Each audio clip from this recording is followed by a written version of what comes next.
berceau. La vie est ainsi faite. On dit, le monde est grand. On a, comme l'oiseau, des instincts d'émigrants. On voudrait en un jour voir l'Europe et l'Asie. Les ailes font défaut.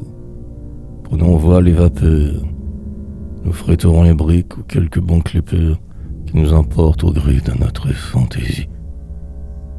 Nous cueillerons en Chine, au bord du fleuve Amour, la fleur de Nelumbo. Et nous ferons le tour par le chemin des eaux de notre vaste monde.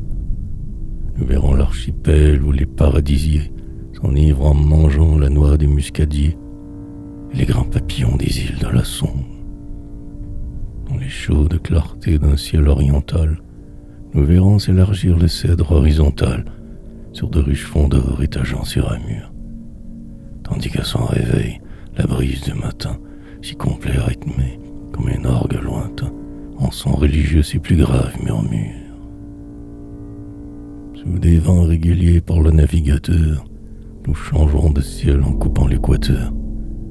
Nous doublerons le cap avec toutes nos voiles, et, dans la nuit sereine, au large, on pourra voir la croix du sud jaillir de l'immense miroir de la mer, où rayonne un crucifix d'étoiles. Nous partirons en mai, quand les arbres sont verts. Mais les printemps s'en vont, ainsi que les hivers, et le départ s'ajourne. Un soir, on se marie, on fait en souriant l'heure unique en géale, et l'homme au grand proche reste au pays natal, penché sur le berceau de Paul ou de Marie.